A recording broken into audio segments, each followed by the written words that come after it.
வணக்கம் நண்பர்களே, நான் உங்கள் A to Z நந்தினி பேசுகிறேன். இன்னைக்கு நம்ம சினிமா செய்திகளில் எதை பற்றி தெரிஞ்சுக்க போகிறோன்னா, ஒரே படத்தில் உலகளவில் பிரபலமான நடிகை பற்றி தான் தெரிஞ்சுக்க போகிறோம். ஆமாங்க, பாகுபலி பிரம்மாண்டமான வெற்றிக்கு பிறகு அனுஷ்கா இந்திய சினிமா மட்டும் இல்லாமல் உலக அளவில் பிரபலமாகி விட்டார். அவரை பாலிவுட்டிற்கு இழுக்க பல முன்னணி இயக்குநர்கள் போட்டி போட்டு கொண்டிருக்கிறார்கள். ஆனால் அவர் பல வாய்ப்புகள் வந்தும் அதை தவிர்த்து கொண்டிருந்துதான் போகிறார்.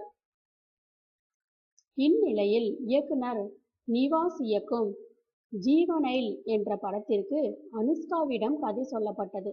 அனுஷ்காவிற்கும் கதை மிகவும் பிடித்துவிட்டதாக சொல்லியிருக்கிறார். ஆனால் அனுஷ்காவுடைய கால்ஷீட் இன்னும் கிடைக்கவில்லையாம். அனுஷ்காவின் கால்ஷீட் கிடைத்த பிறகே படத்தை துவங்குவேன். அவருடன் பணிபுரிவது மிகப்பெரிய அனுபவமாக இருக்கும் என்று இயக்குனரும் பிடிவாதமாக உள்ளாராம். நண்பர்களே, இது போன்ற சினிமா செய்திகளுக்கு எங்களுடைய சேனலை சப்ஸ்கிரைப் பண்ணுங்கள்.